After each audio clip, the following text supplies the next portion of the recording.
c'est très peu de femmes croissent dans la connaissance de la parole de Dieu. Donc, je vais l'intituler « Assure ta croissance dans la parole de Dieu ». Voilà, le thème est formulé « Assure ta croissance dans la parole de Dieu ». Depuis que je suis enfant de Dieu, est-ce que je peux dire vraiment que j'ai grandi en termes de la connaissance de la parole, la lecture, la mémorisation, la citation, l'enseignement de la parole? Jésus s'étant approché leur parla ainsi: tout pouvoir m'a été donné dans le ciel et sur la terre. Allez, faites de toutes les nations des disciples, les baptisant au nom du Père, du Fils et du Saint-Esprit, et enseignez-leur à observer tout ce que je vous ai prescrit. Voici, je suis avec vous tous les jours, jusqu'à la fin du monde. Tant qu'un homme sera dans les ténèbres, je m'investirai et j'investirai. Tant que les hommes n'aimeront pas leur femme, comme Christ a aimé et dirigé l'Église, je m'investirai et j'investirai. Tant que les femmes ne seront pas soumises à leur mari, comme Sarah l'était à Abraham, au point de l'appeler Seigneur, je m'investirai et j'investirai. Tant que les couples ne vivront pas dans l'unité, la complémentarité, la sainte descendance biologique et spirituelle, je m'investirai et j'investirai. Tant que les jeunes, tant que les célibataires seront confrontés à une crise de modèle et de référence, je m'investirai et j'investirai. Tant que les familles n'auront pas pour socle l'amour inconditionnel, un modèle personnel, conjugal, familial, rempli de la puissance du Saint-Esprit, les enfants régénérés, l'unité et les finances consacrées à Dieu, je m'investirai et j'investirai. Tant que la lumière de Christ ne brillera pas sur les familles, l'éducation, la religion, l'art, la politique, l'économie et les médias, je m'investirai et j'investirai. Tant que, point de suspension, je m'investirai et j'investirai. Alléluia. On ne n'est pas femme d'impact, on le devient. Et si tu ne deviens pas une femme d'impact dans le monde, tu seras une femme impactée par le monde. Oui, si ton mari a un problème, tu as la solution. Et si ton mari a un problème, tu as la solution. Au nom de l'amour inconditionnel, de la complémentarité et de ce que vous êtes une équipe interdépendante. Va, si tu fais un reproche à ton mari, à ton enfant, une fois, deux fois, trois fois, sans succès, arrête-toi et retiens que Dieu a quelque chose à bâtir dans ton caractère. Alléluia. Amen. Oui, on ne n'est pas femme d'impact, on le devient. La femme d'impact a la solution. La femme d'impact est la solution. C'est pourquoi elle a besoin de plonger ses regards dans la parole de Dieu. Et plus elle plonge les regards dans la parole de Dieu, elle pense comme Dieu, elle voit comme Dieu, elle agit comme Dieu. Nous sommes en train d'aborder le troisième module. Il est un peu plus solide que le premier et le second. Le premier module parle de la vie d'adoration, une adoration en esprit et en vérité. Le second module met en exergue de la communion sous la base d'un amour inconditionnel. Le troisième module parle de développer le caractère de Christ, d'intégrer les sentiments qui étaient en Christ. Et ça nécessite un travail extraordinaire sur notre personne. Il est plus facile de parler des autres. Mais en ce moment, il est question de parler de nous, mais d'évaluer notre propre caractère, d'évaluer notre propre croissance à la lumière de la parole de Dieu. Lorsqu'il faut parler de la voiture, on peut passer des heures. Mais quand il faut parler de soi, la chose devient très compliquée. Et donc, nous avons le privilège, à l'Académie des femmes d'impact, de nous auto-évaluer à la lumière des Saintes Écritures. Oui, et pour croître dans la parole, on a besoin de ressembler à Christ tel qu'il est, tel nous le sommes aussi dans ce monde. Cela veut dire que tel que Jésus a opéré, nous avons le potentiel d'opérer comme lui, sans être lui. Nous avons ce potentiel-là, et Jacques 14, les versets 12 à 14 nous rassurent que si nous croyons véritablement, nous pouvons faire ce que Christ a fait et aller au-delà parce que Christ n'est plus là. Il est allé vers le Père. Alléluia. C'est une bonne nouvelle.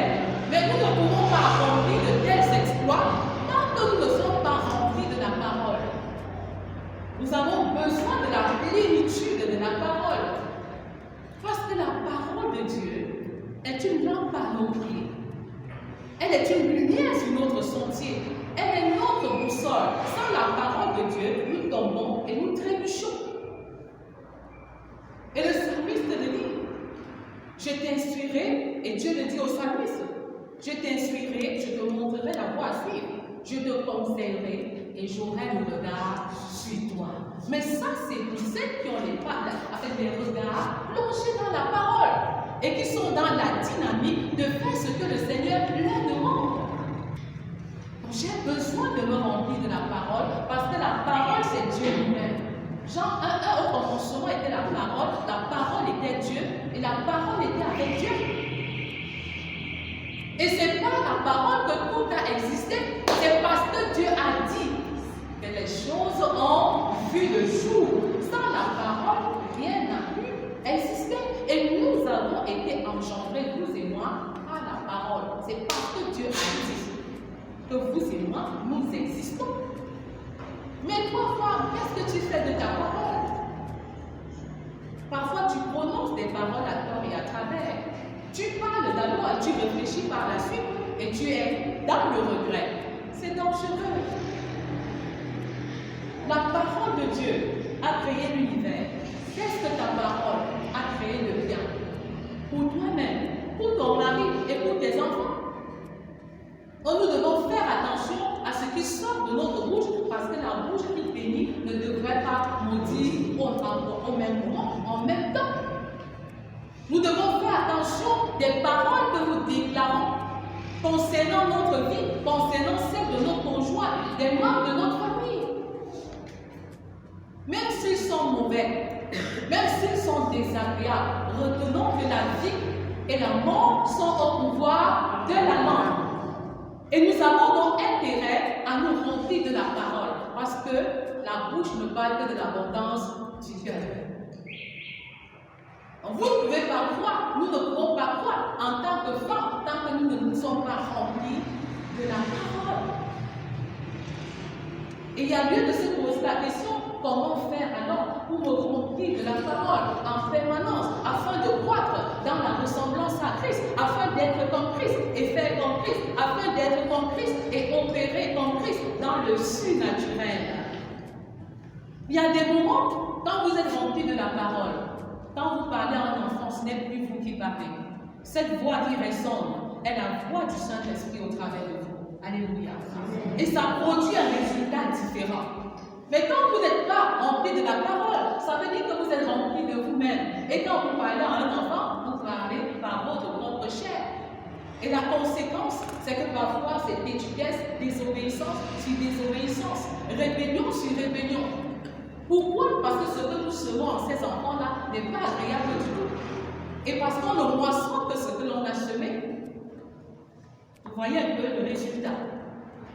Et je disais quelque part dans l'équipe des leaders des femmes qu'apprenons à donner pour héritage à nos enfants la parole de Dieu. Oui, semons la parole de Dieu dans la vie de nos enfants. C'est plus facile de les envoyer à l'école. C'est plus facile de les envoyer dans des grands centres de formation. Mais n'oubliez jamais qu'à l'Académie Femmes d'Impact, nos maisons doivent constituer les premiers centres d'apprentissage et de formation où les vérités bibliques et les principes bibliques sont communiqués au quotidien.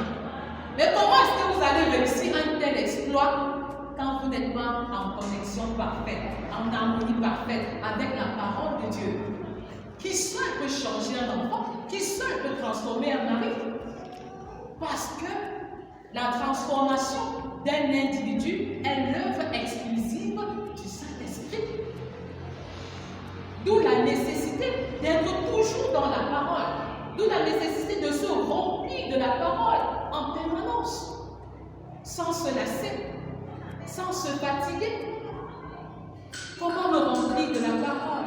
Comment ressembler à Christ? Quand Christ est entré dans le désert, il dit, il est écrit, et il est encore écrit. C'est grâce à la parole qu'il parvient à surmonter la tentation. Que dois-je faire? Matthieu 4:4. L'homme ne vivra pas du pain seulement, L'homme ne vivra pas de pain seulement, mais de toute parole qui sort de la bouche de Dieu. Nous avons besoin de nous nourrir de la parole. Et la parole de Dieu est le seul repas qui soit équilibré. C'est-à-dire qui contient les protéines, les lipides et les glucides. Quand vous préparez du plantain, vous avez besoin de la sauce. Et même dans la sauce, vous avez besoin du poisson ou de la viande pour dire que vous avez mangé de manière équilibrée. Mais la parole de Dieu en elle-même est suffisante. La parole de Dieu en elle-même est totale. La parole de Dieu en elle-même ouvre toutes les portes. C'est la véritable clé. Mais les femmes sont négligentes. Les femmes sont paresseuses. C'est pourquoi elles-mêmes, elles ne peuvent pas sincèrement évaluer leur croissance dans la parole de Dieu. Et c'est pourquoi je te dis en ce jour, assure ta croissance dans la parole de Dieu. Plus tu vas grandir dans la parole, moins tu seras dupé. Beaucoup de femmes sont dupées parce qu'elles ne peuvent pas aller dans les saintes écritures et sonder les écritures comme les chrétiens de Béret. Elles ne peuvent pas aller dans les saintes écritures et identifier la parole de l'Éternel qui répond à leurs besoins, qui répond à leurs difficultés. Conséquence, il faut consulter quelqu'un. Il faut consulter une autre personne qui peut vous duper, qui peut vous tromper, qui peut vous dire des mensonges. Il faut faire très attention à ce moment-là. Parce que j'ai eu un entretien avec une jeune femme qui a été fortement dupée, tout simplement parce qu'elle ne connaissait pas la parole. C'est comme ça qu'elle a perdu son fiancé qu'elle avait. Et on lui a imposé un autre fiancé dans la communauté qu'elle avait intégrée. Mais par la grâce de Dieu, elle a fini par se trouver à l'extérieur. Et on l'aide à retrouver véritablement le nord. La parole de Dieu au centre de nos vies. La parole de Dieu au centre de notre foyer.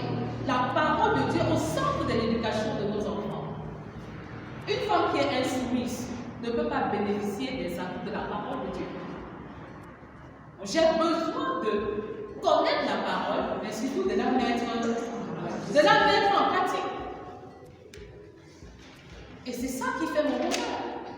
Parce qu'en dehors de la parole de Dieu, je ne peux pas être heureuse. Je ne peux pas être épanouie. Quand la Bible dit ne vous mettez pas avec un étranger sur un joug, avec des infidèles sur un joug étranger, tu as le courage d'épouser un païen. Et le lendemain, tu es la première à te plaindre. Pourquoi? Parce que tu n'as pas respecté la parole de Dieu. Tu n'as pas mis en pratique la parole de Dieu. Parce que la parole de Dieu dans nos vies remplace les mensonges du diable par la vérité. Et le Seigneur te dit dans Jean 17, Père, sanctifie-les par ta parole. C'est la parole de Dieu qui nous sanctifie. C'est la parole de Dieu qui nous permet de grandir et de vivre la sanctification. C'est-à-dire le processus de grandir dans la ressemblance à Christ. Regardez que je parle de la sanctification sans faire mention du péché. Vous comprenez? C'est-à-dire que la sanctification, c'est mon engagement, c'est ma décision à marcher comme Christ le veut. Pour lutter contre la fornication, pour lutter contre les mauvaises pensées, pour lutter contre la colère, l'irritation, vous n'avez pas besoin de vous focaliser sur ces péchés-là. Parce que plus vous vous focalisez sur ces péchés, plus vous intégrez ces péchés en vous et vous avez une meilleure conscience du mal et vous demeurez dans le péché. Voyez un peu ce que je suis en train de dire. Donc, pour vivre la sanctification, on a le regard tourné vers Dieu et on a le regard tourné vers la parole de Dieu. Que dit Dieu concernant ma situation? Que dit Dieu concernant tel sujet, concernant mon mari ou mes enfants? Ça m'aide à grandir. Si pour chaque situation, je m'attelle à identifier les versets bibliques qui s'appliquent à moi, je vais mieux grandir. Parce que même pour prier efficacement, j'ai besoin de prier dans la volonté de Dieu, selon la volonté de Dieu. Vous voyez un peu? Pourquoi? Parce que prier, c'est quoi les femmes? On aura le temps de revenir là-dessus. Prier, c'est unir ma volonté à la volonté de Dieu. C'est ça, prier. Vous comprenez ça? C'est très important. Prier aussi, c'est répondre aux besoins de Dieu. Anne, la mère de Samuel, avait compris ça. Dès que vous allez vous engager à répondre aux besoins de Dieu, par la prière qui s'appuie sur la parole, vous allez expérimenter une croissance différente. La parole de Dieu est notre boussole. La parole de Dieu nous oriente. nous guide et nous aide à savoir ce qu'il y a lieu de faire. J'aime beaucoup le texte de 2 Timothée 3, 16 à 17 qui dit que toute écriture est inspirée de Dieu. Pour faire quoi? Pour instruire, pour corriger. Et parfois nous voulons corriger nos enfants, mais nous ne prenons pas appui sur la parole. Et ça, c'est dangereux. C'est plus facile de corriger en fouettant. C'est la correction la plus facile, même si elle est autorisée par la Bible. Mais nous n'avons pas le temps d'entrer dans la Bible, d'entrer dans la parole et d'identifier la correction qui corresponde à la faute que notre enfant a commise. Pourtant, elle y est. C'est la parole de Dieu qui nous donne en fait la référence et qui nous donne de comprendre que ça c'est bon et ça c'est mauvais. Et tant que nous ne corrigeons pas nos enfants dans cette dynamique, nous ne sommes pas en train de faire de nos maisons des centres de formation. Christ n'est pas au centre de la correction de nos enfants. Et ça devient compliqué. Parce que nous utilisons des méthodes qui ne sont pas de Dieu, nous allons obtenir des résultats qui ne sont pas de Dieu. Donc nous devons nous nourrir de la parole pour que, même quand il faut corriger un enfant, que nous soyons sous la dépendance du Saint-Esprit pour recevoir de Dieu la correction adéquate qu'il faut apporter à un enfant. Parce que si nous voulons corriger un enfant et nous ne nous rassurons pas que la correction bâtit le caractère de l'enfant, arrêtez de corriger l'enfant parce que vous êtes en train de le détruire, vous êtes en train de l'irriter. Et la Bible nous met en garde contre l'irritation des enfants par les parents. En quoi est-ce que la correction que j'apporte à l'enfant bâtit le caractère de l'enfant? Si vous ne pouvez pas répondre par l'affirmative, ne corrigez pas encore l'enfant. Retirez-vous, priez et attendez.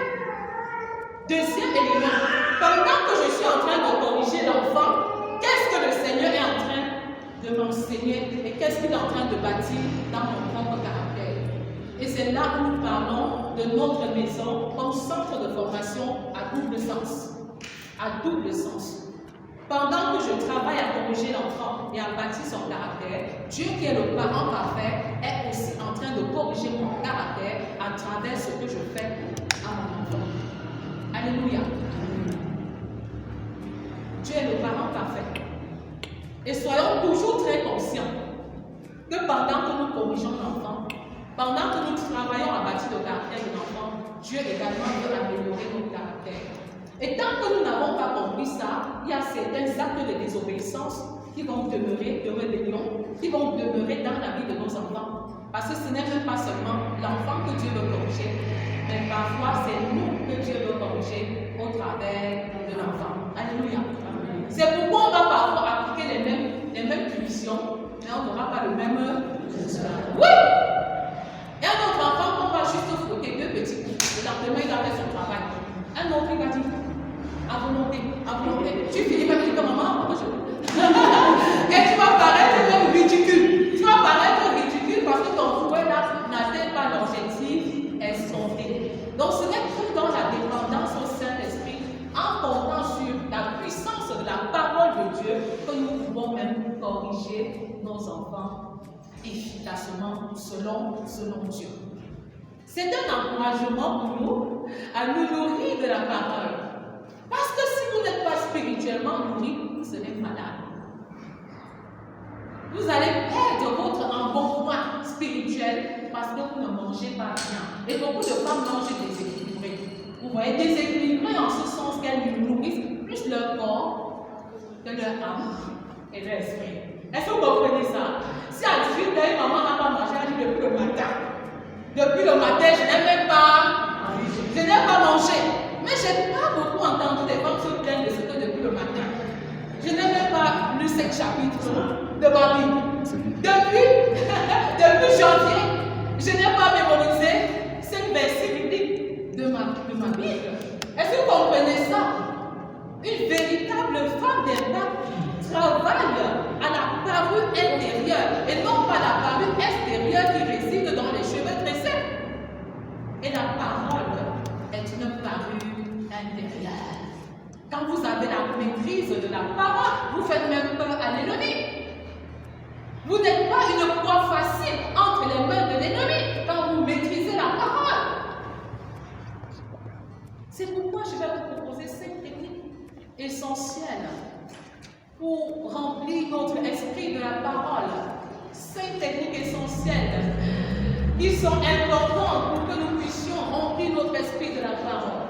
La première technique, c'est vraiment écouter la parole. Il faut déjà l'écouter. Nous avons la grâce d'avoir les Bibles audio. Pendant que nous sommes à la cuisine, pendant que nous faisons la lessive, le ménage, nous devons remplir nos pensées de la parole, afin que tout ce qui est pur, tout ce qui est juste, tout ce qui est honorable soit l'objet de nos pensées. Et vous voyez, ça en fait, le diable est conscient de ça. Donc, parfois, des femmes sont oisives. Et quand vous êtes oisive, tout se passe dans votre tête et vous pouvez commettre des dégâts énormes. Vous comprenez un peu ça?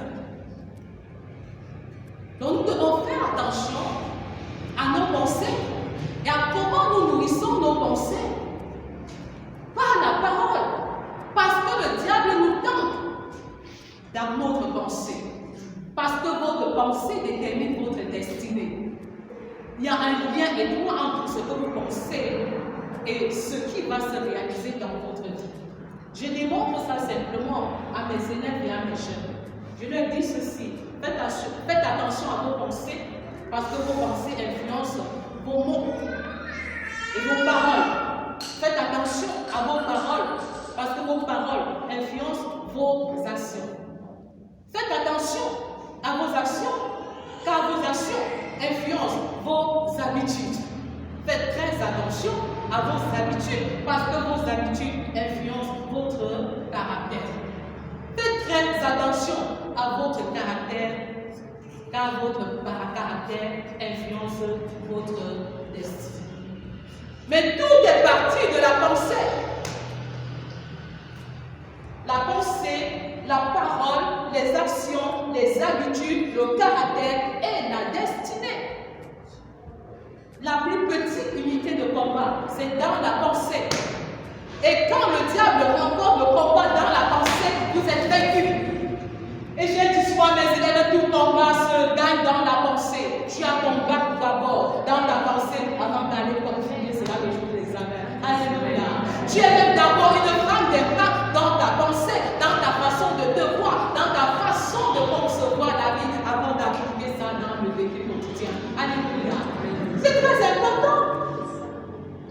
Tout se joue dans la pensée. Dis-moi, avec quelle pensée tu écoutes ce message? Est-ce que tu écoutes ce message avec foi? Il y a deux façons, il y a deux attitudes d'écouter ce message. Je peux choisir d'écouter ce message par moi-même, en tant que personne, en tant qu'individu, avec ma sagesse, avec mon intelligence. Et il y a une autre façon de dire, Père, écoute ce message au travers de toi. Alléluia. C'est la deuxième femme qui va opérer des transformations. C'est la deuxième femme qui va opérer des changements. Parce qu'elle n'écoute pas avec un esprit qui doute. Elle n'écoute pas comme si c'était un individu qui parlait. Mais comme l'individu est juste un instrument, un canal, une servante inutile que le Seigneur utilise pour me communiquer un message, pour me faire un écho. Dans l'attitude de ton cœur compte énormément. Quand tu écoutes la parole, quand tu écoutes une prédication, quand tu écoutes un message, quand tu écoutes un enseignement, quand tu écoutes même la Bible en audio. Ça, c'est fondamental. Et j'ai commencé à observer des transformations radicales dans ma vie. Je suis linguiste de formation. Et donc, j'aime lire. Mais j'aime surtout lire avec un sens critique. Vous voyez? Donc, dans mes débuts de la foi, je pouvais dire ça, c'est bon. Mais ça, je n'arrive pas à bien comprendre. Et j'ai même comme l'impression qu'il y a contradiction. Quand vous êtes encore à ce niveau, vous ne pouvez pas faire des exploits dans votre croissance, dans la parole de Dieu. Dieu n'avance pas avec des personnes qui doutent, avec des personnes qui mettent un pied dedans et on a un autre pied dehors. Et c'est comme ça que j'étais. Je lisais la Bible comme un livre littéraire et je pouvais apporter ma part de critique en ce qui concerne la parole de Dieu. Mais depuis le jour, suivez-moi très bien, que j'ai compris la nécessité de croître dans la connaissance de la parole de Dieu et dans sa mise en pratique, j'ai fait cette prière. Seigneur, à partir d'aujourd'hui, chaque parole de la Bible devient une autorité dans ma vie. Alléluia. Et je voudrais t'amener à déclarer de telles choses par la foi. Et avec la ferme assurance que lorsque chaque parole est une autorité, c'est que lorsqu'elle sort, elle ne rentre jamais sans produire les veines escomptées. Alléluia. Et c'est une de mes filles qui disait encore, la main, quel que soit le problème que j'ai, il suffit que je lise la parole, même si je ne la comprends pas. Mon problème s'en va. Alléluia. Oui, le véritable miracle que les femmes cherchent dans le sensationnel, dans la démonstration des puissances du Saint-Esprit, là, se trouve dans la parole. Le miracle de la guérison, c'est la parole. Et pendant que tu écoutes ce message, quel que soit le mal que tu as, tu peux t'approprier la guérison. Alléluia. Et je me rappelle encore la création du 10e centre de femmes d'Elba. J'y étais et j'étais l'oratrice principale. Et à la fin, on a prié pour nos maisons, pour nos maris, pour nos femmes. Mais vous savez quel est le premier témoignage? C'était qu'il y avait beaucoup de guérisons. Beaucoup de guérisons. Est-ce qu'on avait prié pour les guérisons? On n'avait même pas prié pour les guérisons. Donc c'est la parole de Dieu qui te guérit. C'est la parole de Dieu qui te restaure. C'est la parole de Dieu. En plus de l'écouter, lis-la bien. Lis-la avec un plan de lecture. Ne la lis pas au hasard. Tu peux commencer par l'Ancien, par le Nouveau Testament, mais lis la Bible de manière systématique. Lis la Bible en croyant ce qui est dit, ce qui est écrit. Lis la Bible en croyant qu'elle ne contient pas la parole de Dieu, mais elle est la parole de Dieu. Vous voyez la nuance, n'est-ce pas? N'entrez pas dans les confusions théologiques. La Bible ne contient pas la parole de Dieu, elle est la parole de Dieu. C'est pourquoi je ne peux pas la lire comme un roman. Je ne peux pas la lire comme ça, mais je la lis avec l'Esprit de Dieu. Je la lis comme une lettre d'amour que le Seigneur m'a écrite. Et dans une attitude d'obéissance, avec une attitude d'humilité. C'est mon miroir. C'est ce que la Bible dit de moi qui est vrai. Arrête d'écouter la parole, les enseignements, lis la Bible et de voir ta fossile. Et de voir beaucoup plus ton mari. Et je dis souvent de manière très amicale aux femmes, tu vois dans ton mari ce que tu es. Si tu peux le temps, tu dis que mon mari, il est très orgueilleux. Mon mari, il est un de femme. C'est parce que toi-même, tu es très orgueilleuse. Que tu vois l'orgueil en ton mari. Si tu n'étais pas très orgueilleuse, tu n'aurais pas pu discerner ça avec autant de puissance.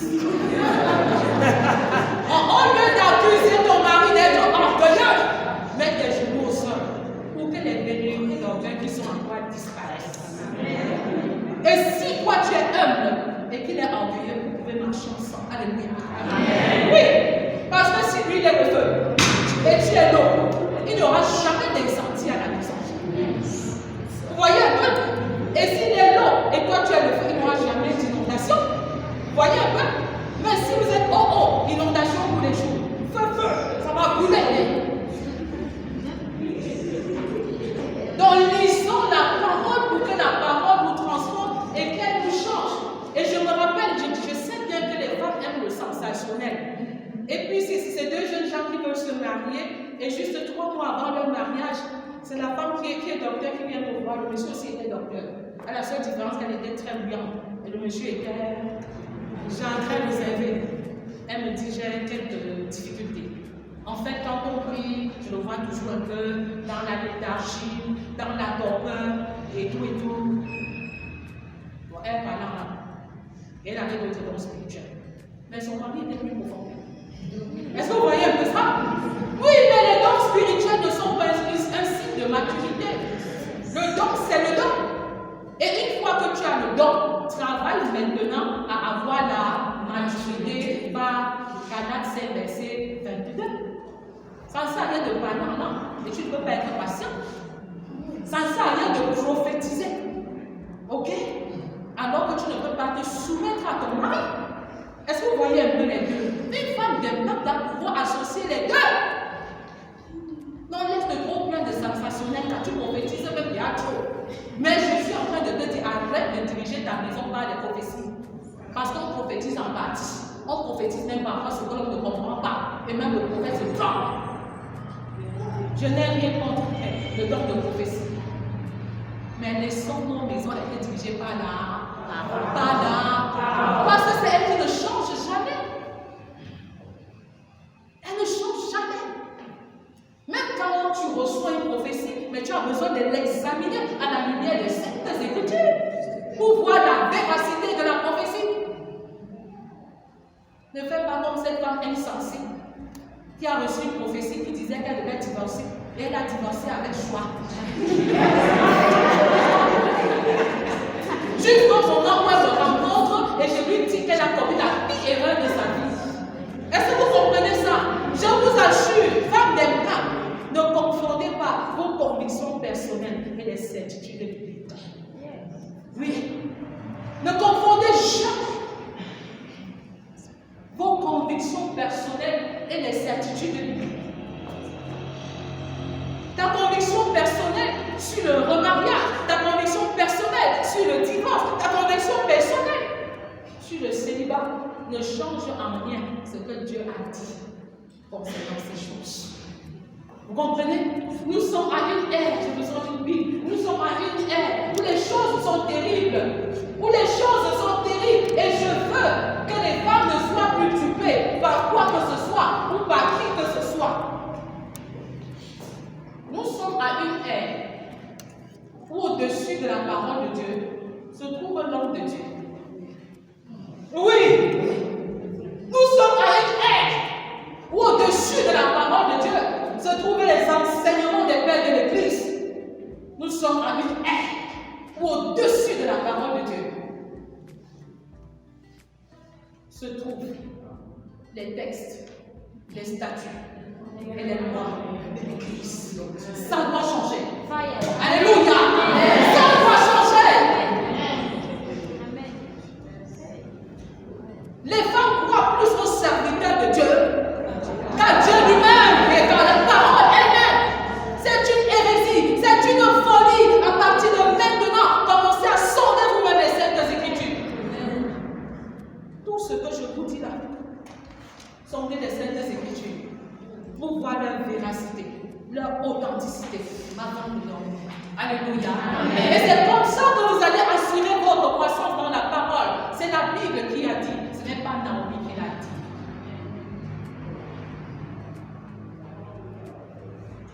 Ne nous laissons plus duper les femmes. Ne nous laissons plus duper.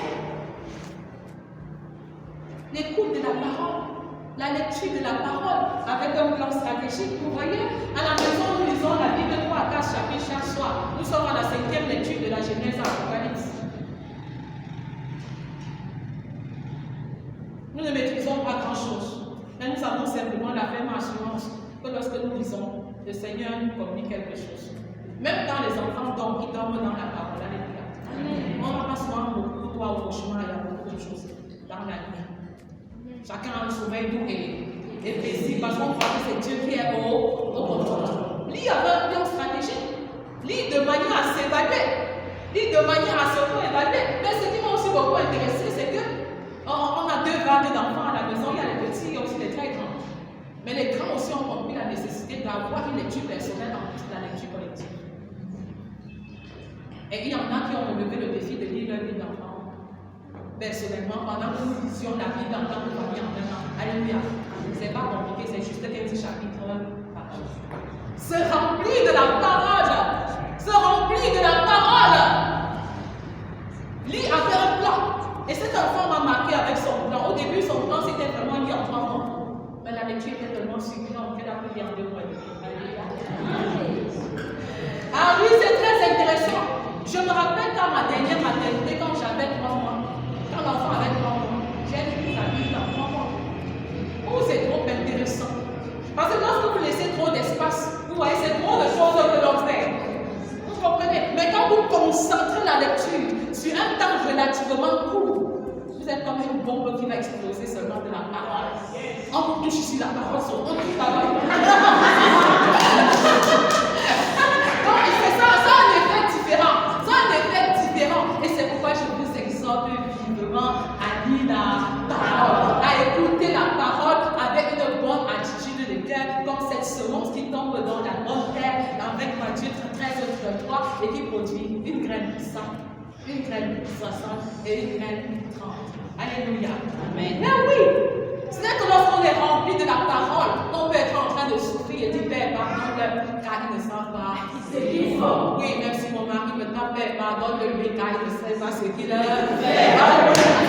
Il n'y a que la parole qui peut opérer un tel miracle dans une vie.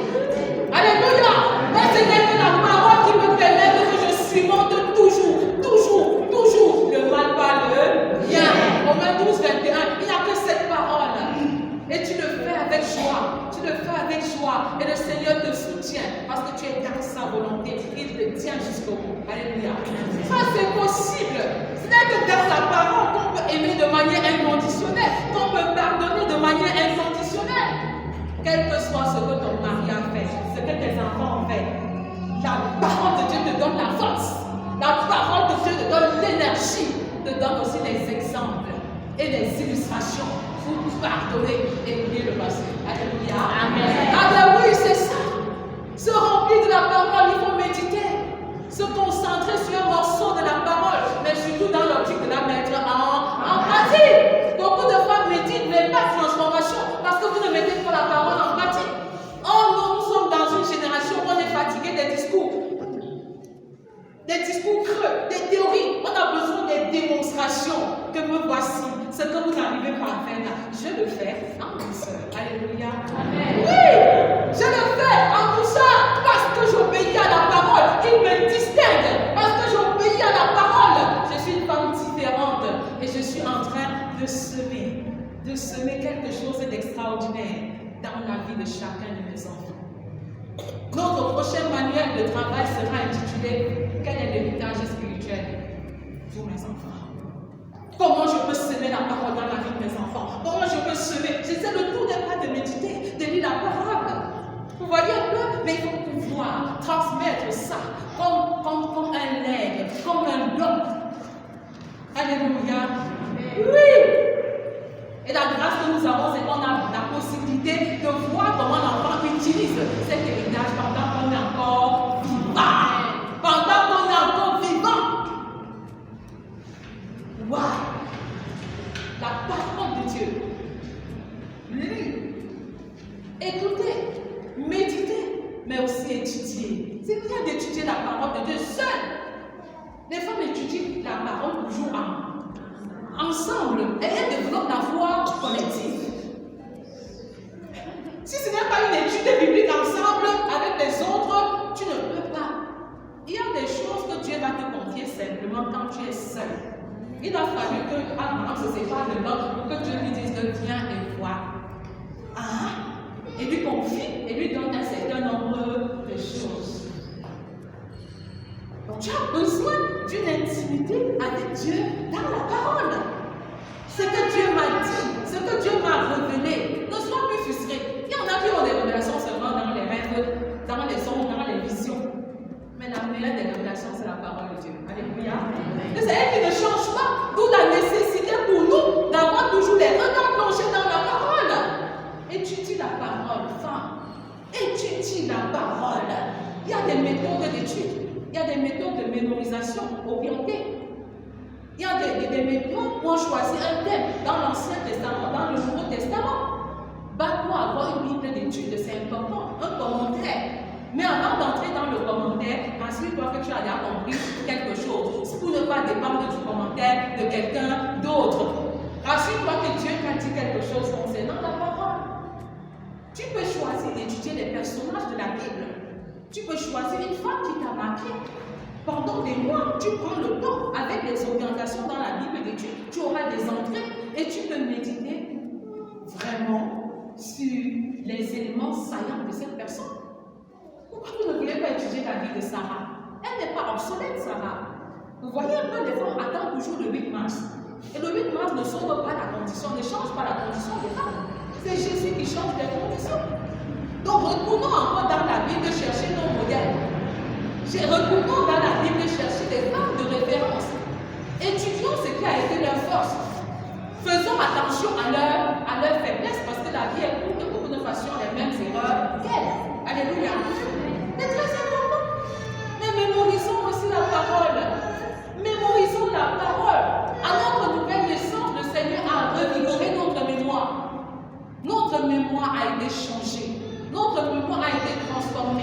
Et c'est important d'avoir un calepin de mémorisation de la parole. La dernière fois, je vous ai dit que ce que j'utilise, c'est le canevas du Dr. Bill Wright.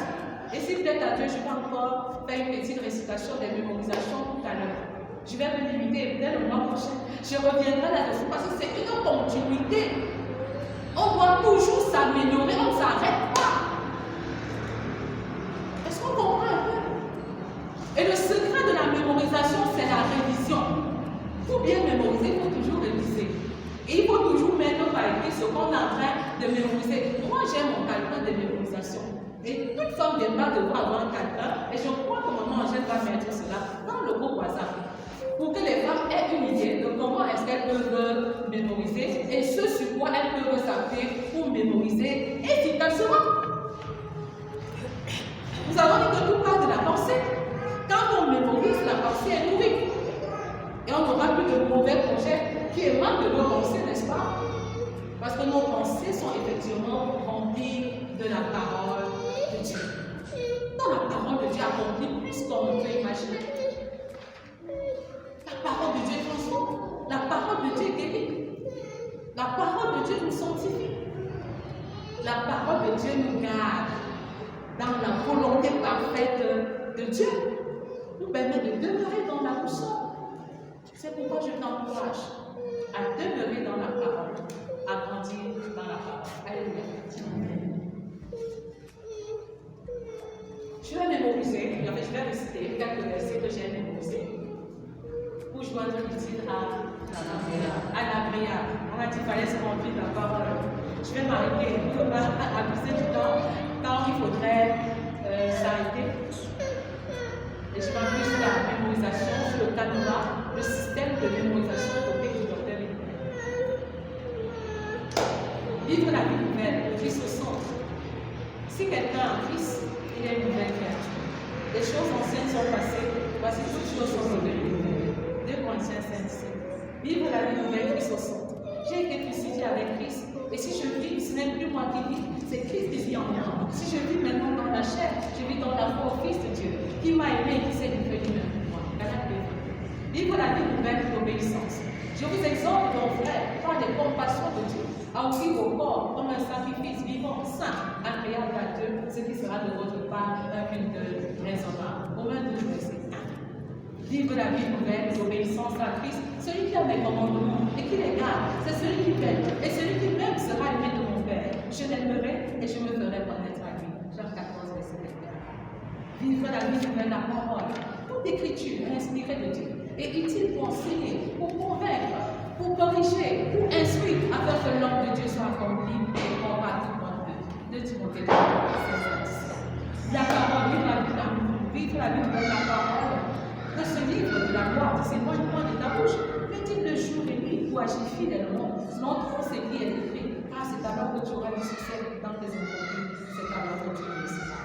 Josué 1, verset 1. Vivre la vie nouvelle, la prière, ne vous inquiétez de rien, mais en toutes choses, faites connaître vos besoins à Dieu par les prières, les supplications, avec les actions de grâce, et la paix de Dieu qui surpasse toute intelligence, gardera vos cœurs et vos pensées en Jésus. Vivre la vie nouvelle, le témoignage. Car l'homme de trois sont assemblés en mon nom pour Jésus aujourd'hui. Matthieu 6, 19. Vivre la vie nouvelle, le témoignage. Veillons les uns sur les autres pour nous exciter à la charité, aux bonnes œuvres. N'abandonnons pas notre assemblée comme c'est la coutume de quelques-uns, mais exhortons-nous réciproquement, d'autant plus que vous voyez s'approcher le jour. Vivre la vie nouvelle, le témoignage. Oui, il leur dit, suivez-moi et je vous ferai pécheurs. Matthieu 4, 19. Vivre la vie nouvelle, le témoignage, car je n'ai pas honte de l'évangile, c'est une puissance de Dieu pour le salut de quiconque croit, du juif premièrement, puis du grec. Romains 1, verset 16. Déclaration de Christ. Tous sont péchés. Tous sont péchés, ils sont privés de la gloire de Dieu. Romains 3, 3. Déclaration de Christ. Tous sont péchés. Nous étions tous errants comme des brebis, chacun suivant sa propre voie. Et l'Éternel a fait de tomber sur lui l'iniquité de nous tous. Ésaïe 53, verset 6. Déclaration de Christ, pénalité du péché. Car le salaire du péché, c'est la mort. Mais le don gratuit de Dieu, la vie éternelle en Jésus-Christ, notre Seigneur. Romains 6, verset 23. Oui, vivre la vie nouvelle, déclaration de Christ. car il est réservé aux hommes de mourir une seule fois, après quoi vient le jugement. Hébreux 9, verset 27. Christ a payé la pénalité. Mais Dieu prouve son amour envers nous en ce que, lorsque nous étions encore des pécheurs, il s'est mort pour nous. Romains 5, verset 8. À la déclaration de Christ, Christ a payé la pénalité. Christ aussi a souffert pour les péchés, lui juste pour les injustes, afin de nous amener à Dieu, ayant été mis à mort tant par la chair, mais ayant été rendu vivant tant par l'esprit. 1 Pierre 3, verset 18. Déclaration de Christ, recevoir Christ. À tous ceux qui l'ont reçu, à ceux qui croient en son nom, elle a donné le pouvoir de devenir enfants de Dieu, lesquels sont nés. Jean 1, verset 12. Déclaration de Christ, recevoir Christ. Voici, je me tiens à la porte et je frappe. Si quelqu'un entend ma voix et ouvre la porte, j'entrerai chez lui, je soufflerai avec lui, et lui avec moi. Déclaration de Christ, le salut sans les œuvres. C'est pas la grâce que vous êtes sauvés, pas le moyen de la foi. Et cela ne vient pas de vous, c'est le don de Dieu. Ce n'est pas les œuvres, afin que personne ne se glorifie. Éphésiens 2, 8 à 9.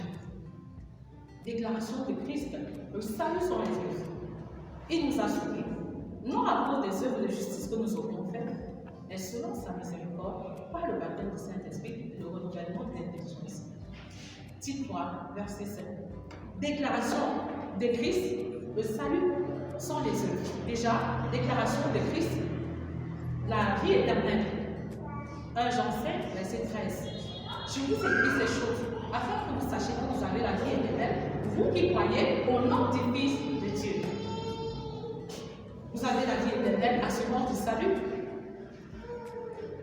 Celui qui écoute ma parole et qui met en pratique ce que j'ai dit à la vie éternelle. Et ne vient pas en jugement, mais il est passé de la mort à la vie. Jean 15, verset 24. Alléluia. Amen.